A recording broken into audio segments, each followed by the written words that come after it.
I stared at the non-disclosure agreement before me, my freshly inked signature still damp. My hands rested on the polished mahogany boardroom table, the very same table where I'd spent countless hours, contributing to what we once envisioned as a revolutionary enterprise. 8 years of relentless dedication, 80-hour work weeks, birthdays missed, brainstorming sessions fueled by instant noodles, sleep-deprived product launches, and desperate attempts to secure funding. And now, it was all over. Abruptly concluded. Seated across from me was Alexandra Davies, our chief executive officer. She reclined in her chair with an air of casual unconcern, as if this was merely another ordinary Wednesday. Her impeccably tailored suit and self-satisfied smirk made me feel like a dismissed summer intern, rather than the co-founder who had been by her side from the very beginning. "We've decided to bring in someone with a more extensive background," she announced, as if that somehow mitigated the sting of my dismissal. "To be frank, Isabel, you weren't the driving force behind our success." Her words hit me like a sudden wave of icy water. I maintained a neutral expression, though internally I felt the ground giving way beneath me. My throat constricted, but I managed a composed nod. "Understood," I replied, my voice steady, professional to the very end. "That's me, Isabel Hayes, former chief operating officer and co-founder of Innovate Tech." Alexandra didn't even bother to look up as I rose to leave. Her attention was already refocused on her laptop, likely composing an email to the board regarding the seamless transition. I walked through the glass-walled office for the final time,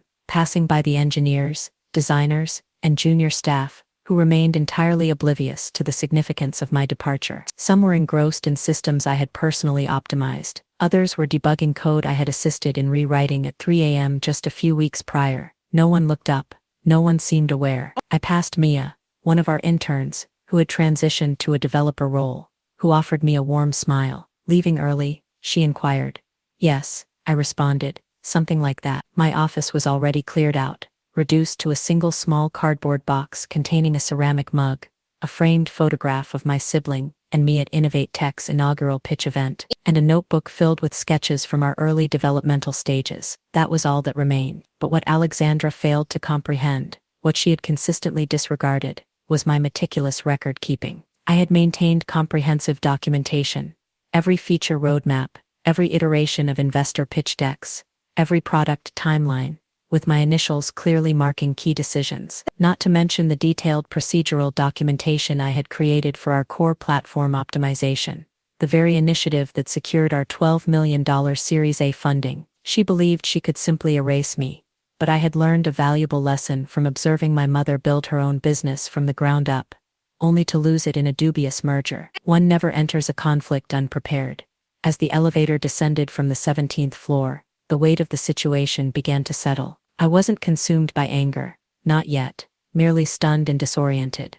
But more profoundly, I was beginning to see things with newfound clarity, perhaps for the first time in years. Innovate Tech had become my life's defining focus. I had sacrificed relationships, stability, and even my health to make it thrive. And now, the woman who once considered me her indispensable partner had discarded me as if I were a stepping stone no longer needed. I reached my vehicle, started the engine, and remained motionless for a brief moment, allowing silence to fill the space. Then, I picked up my phone and contacted Margaret, my legal counsel. "It's finalized," I announced. "I'm so sorry, Isabel," she responded, maintaining her characteristic calm and composure.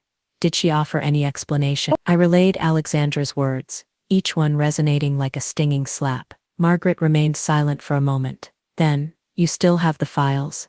"Every single one," I confirmed. "Excellent. Let's discuss your options tomorrow.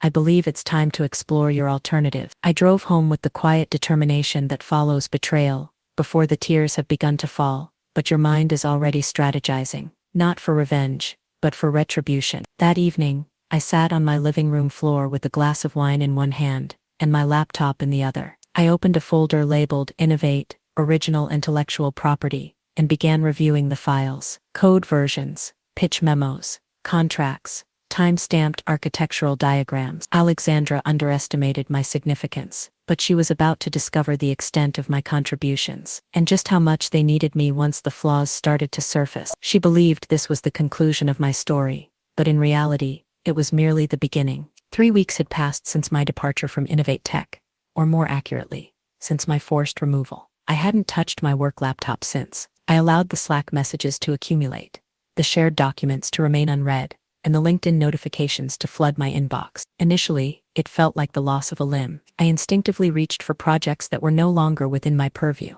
deadlines that no longer fell under my responsibility. But gradually, the quietude became comforting. I began sleeping before midnight. I rediscovered the concept of weekends. Yet, despite the tranquility, an underlying tension hummed beneath the surface, the kind one senses when something is about to shatter. Alexandra hadn't made contact. No one from the board had reached out. It was as if I had been completely erased from Innovate Tech's history the moment I stepped out the door. But I wasn't genuinely concerned. I knew something they didn't. One doesn't dismantle a company's foundation and expect the structure to remain intact. I hadn't intentionally designed Innovate Tech's systems to be complex, but they were bespoke, meticulously crafted by me. They were efficient and streamlined, but highly specific. While I had documented the essential elements, the true logic, the problem-solving pathways, the performance enhancements, those resided in my mind and in files that hadn't been shared. I had cautioned Alexandra months prior about the need for redundancy and knowledge dissemination. I had suggested training workshops. Not a priority, she dismissed. We'll scale initially,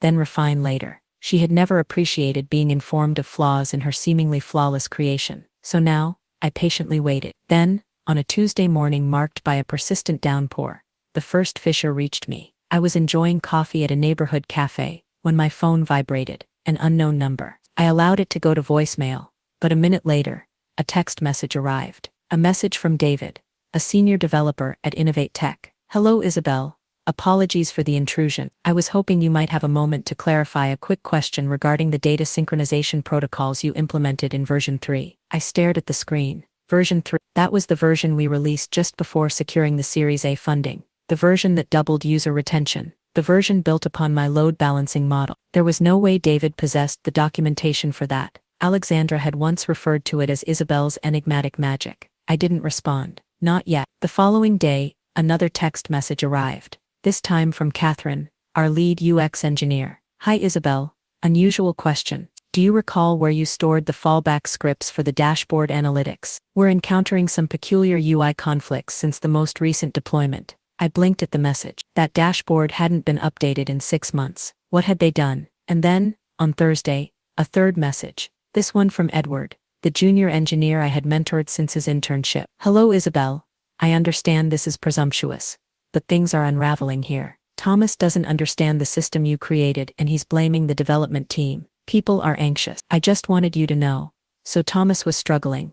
The highly experienced professional Alexandra had hired to replace me. The irony wasn't lost on me. I contemplated the text message for some time. I wanted to be angry. I should have been, but all I felt was a profound hollow ache. I had genuinely loved that company. I had loved the people, the mission. It had been more than just a job, and now it was decaying from within. I contacted Margaret. They're beginning to reach out, I informed her. Developers, engineers, even the intern. She paused briefly. And what is your plan? I sighed. Nothing. Not yet. Are you certain? Yes. Alexandra made her decision. I'm simply observing the consequences unfold. Wise, she replied. Let them flounder just enough to realize who held the lifeline all along. Urgent. Innovate Tech platform issue. From Sophia Miller at bridgetech.com. Hello, Isabel. I'm aware you're no longer with Innovate Tech, but our team is experiencing significant difficulties with the API integration you originally assisted us with. The new engineering contact hasn't responded, and we're contemplating terminating our contract. Could you possibly provide some guidance? A client was directly contacting me. Not support, not the company, me. That held significance. Bridge Tech was one of our largest B2B clients. If they were on the verge of withdrawing, the board would panic, and that panic would spread rapidly. I didn't respond to Sophia's email. Not yet, but I did forward it to Margaret with a single line. It's commencing. She called me 10 minutes later. We need to strategize, she stated. I nodded slowly. Because sooner or later Alexandra will call. And when she does, she asked, we ensure she understands that this time, the terms will be dictated by you. Alexandra Davies. I allowed it to go to voicemail. She called again 10 minutes later. Then came the text. Alexandra. Isabel. I believe it's time we spoke. We've encountered some unforeseen complications. Your expertise would be invaluable for a brief consultation. We're prepared to offer generous compensation. I stared at the message, a slight smile playing on my lips. Generously. How quickly the woman who had once declared that I wasn't the reason for their success was now desperately trying to bring me back. I didn't respond immediately. Instead, I forwarded the message to Margaret. She's calling, just as I predicted. She replied instantly. Let her fret. The longer she waits, the greater your leverage becomes. By the next day, 3 more messages arrived from Alexandra. The tone shifted with each one, initially polite, then urgent, then vaguely apologetic. Isabel, I may have been harsh during your departure. That wasn't personal. You understand how intense things get in this industry. Let's talk. I waited until Sunday to respond. Hi Alexandra. I'm currently occupied with other commitments. I'm unable to take on new work at this time, but I appreciate the offer. I hope things at Innovate Tech are progressing smoothly. Brief, polite, non-committal. She called again, immediately. This time I answered, simply to hear the panic in her voice. Isabel, thank goodness. Listen, I know things became strained, but we truly need your assistance. Thomas is struggling with some of your systems, and well, it's causing significant delays. I'm sorry to hear that, I responded, sipping my tea. But I'm not sure how I can help. I no longer work there, remember? Don't be like this, she pleaded. I'm offering substantial compensation, a 6-figure sum for a short-term contract. I paused. That's incredibly generous. But I must ask, didn't you assert that I was never the driving force behind Innovate Tech's success? There was silence on the other end, followed by a cough. I may have underestimated your contribution. Look, the product isn't functioning as it should. Clients are irate. The development team is overwhelmed. We require your insight. I let the silence linger. Then allow me to consider it. I hung up without bidding farewell. Later that evening, Margaret and I met for a late dinner. I recounted everything. She's desperate, I stated, but not desperate enough to admit her actions. Not yet, Margaret corrected, smirking. But give it time. A few more missed deadlines, a few more lost clients, and she'll be invoking your name like a prayer. I glanced at the menu, but didn't read it. I don't want to return there, but I do want to be the person they're forced to approach when everything is crumbling. You already are, she responded. They simply haven't fully grasped it yet. I smiled faintly, and for the first time since my dismissal, I felt it. Not just relief, not just satisfaction, power. It was a quiet kind of power, the kind built not on revenge, but on truth, earned, not seized, and I was just getting started. Brief chat from Rebecca Anderson at summitventurecapital.com. Rebecca Anderson, one of our Series A investors. I remembered her vividly, sharp-witted, brilliant, always the quietest voice in the room during pitch meetings, yet somehow the most influential. If Rebecca was contacting me, something significant had shifted. I opened the email. Hello, Isabel. I trust you're doing well. I'd like to have a brief conversation regarding Innovate Tech, specifically concerning the recent platform issues and your role in the original architecture. Would you be available for a 20-minute discussion this week? She wasn't seeking gossip. Rebecca never wasted time. She wanted facts. And the fact was, Innovate Tech was disintegrating without the foundation I had built. I forwarded the message to Margaret. Her response was virtually instantaneous. Speak with her, just proceed cautiously. No details that violate the NDA, but general insight into your early work is acceptable, particularly anything predating your employment contract. We scheduled a Zoom call for Wednesday afternoon. When Rebecca appeared on screen, she looked precisely the same. Sleek black blazer, impeccable bun, no-nonsense gaze. Isabel, she said, offering a polite smile. Thank you for making time for this. Certainly I've heard Innovate Tech has experienced some difficulties in recent weeks. Her smile tightened slightly. That's an understatement. I waited patiently. I'll be direct, she continued. We've lost 2 major clients in the past 10 days. They cited platform instability and poor communication. When we pressed the executive team for clarification, we received vague responses. I remained silent. Rebecca raised an eyebrow, but then someone forwarded me an internal memo, a message from one of the junior engineers. He mentioned something intriguing, that the authentication and integration systems were entirely your design, and that since your departure, no one has been able to fully manage them. I took a breath. The architecture you're referring to. Yes, I designed it, from scratch. Before we secured funding, before we had a CTO, before there was even a product roadmap. She nodded slowly. So what transpired? You'd have to inquire with Alexandra, I responded cautiously. although I suspect she'd claim they required someone with more experience. Rebecca didn't flinch. She informed us you were heavily involved in implementation, but not in the core strategy. I smiled slightly. That's intriguing, because I still possess the whiteboard photographs from our initial planning sessions. My handwriting, my diagrams, my Git logs with timestamps from months before we presented to Summit Venture Capital. Rebecca's expression altered subtly, barely, but sufficiently. I'm not here to create problems, I added. I'm simply no longer interested in being disregarded. I understand, she said, and I want to be clear. I'm not attempting to coerce you into breaching any agreements, but I need to know, is the core platform something only you fully comprehended? I constructed the authentication layer myself, the load balancing system, the back-end failover sequence, and a significant portion of the dashboard logic, all custom-built, all optimized specifically for Innovate Tech's user flow. She nodded again. And Thomas? I inquired. She didn't answer, but she didn't need to. I see, I responded. We sat in silence for a moment. To be candid, Isabel, Rebecca stated finally, we're holding an internal meeting with the other investors this Friday. There are concerns about leadership, about misrepresentation. I'd like you to attend, strictly as an observer, if that's more comfortable. I'll need to consult with my attorney.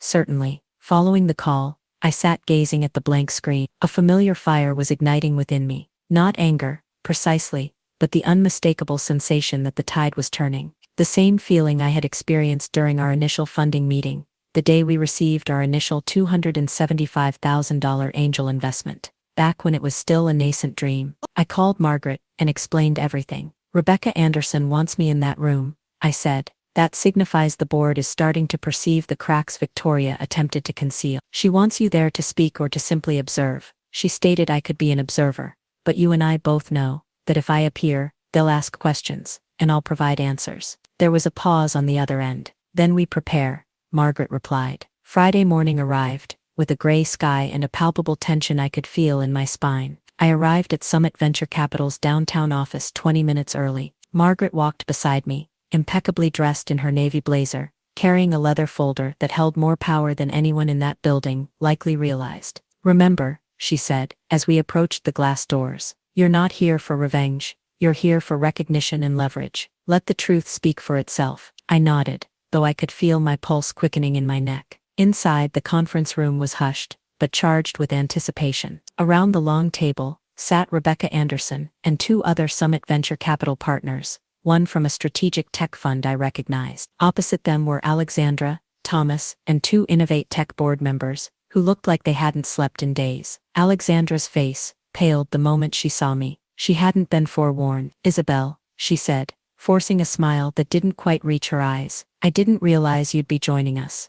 I was invited, I replied smoothly, taking a seat beside Rebecca. As an observer, Thomas kept his gaze fixed on the table. The meeting commenced with Rebecca outlining the agenda. Superficially, it concerned performance issues, missed targets, and client dissatisfaction. But everyone knew the true nature of the proceedings, a leadership reckoning. We've observed a 19% decline in enterprise usage over the past month, Rebecca stated, flipping through a report. Support wait times have more than doubled. There's been significant turnover in your development team, and your latest software release caused 3 major client systems to crash. Alexandra shifted uncomfortably in her seat. We're aware of the issues. We've been working tirelessly to stabilize the situation. And yet, said one of the other investors, we're hearing the same thing repeatedly from technical staff and clients alike. We don't fully understand the system.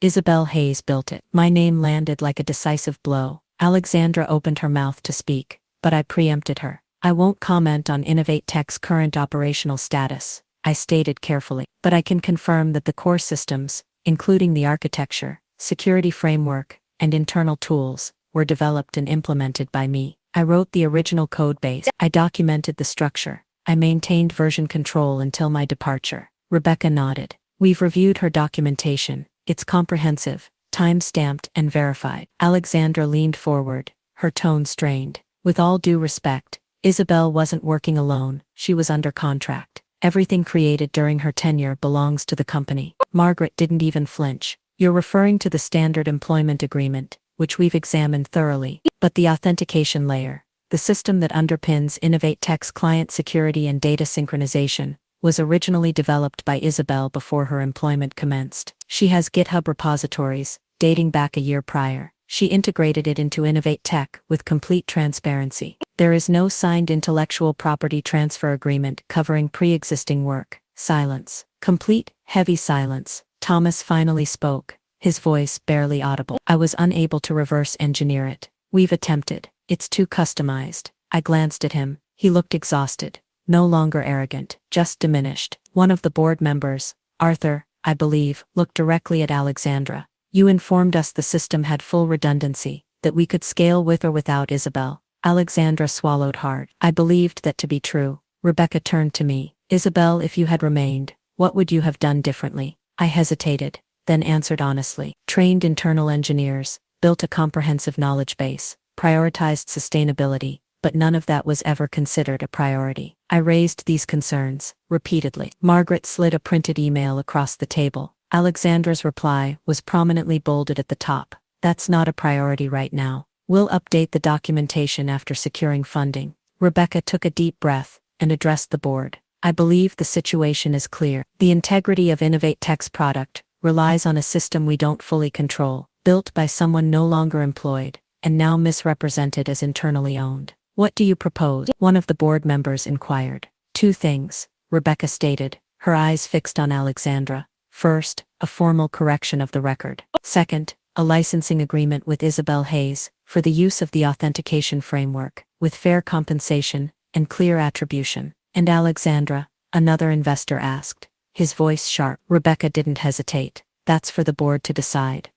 Alexandra looked at me, no longer smug, no longer superior, simply cornered. I said nothing. I didn't need to. 2 weeks after the investor meeting, the news broke. Innovate Tech announces leadership restructuring amid technical challenges. The press release didn't mention Alexandra by name, but the tech blogs filled in the gaps. Within days, LinkedIn buzzed with rumors, quiet departures, reshuffling, a temporary advisory role for the former CEO.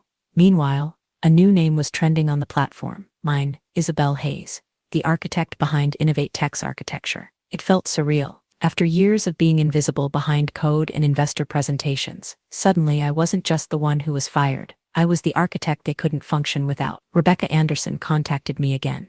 This time not as an investor cleaning up a mess, but as a strategist with a proposal. We want a re-established presence, she stated, publicly and internally. The board unanimously supports offering you a formal position, CTO, with complete creative control of the technical team. We'll handle the PR. You name your terms.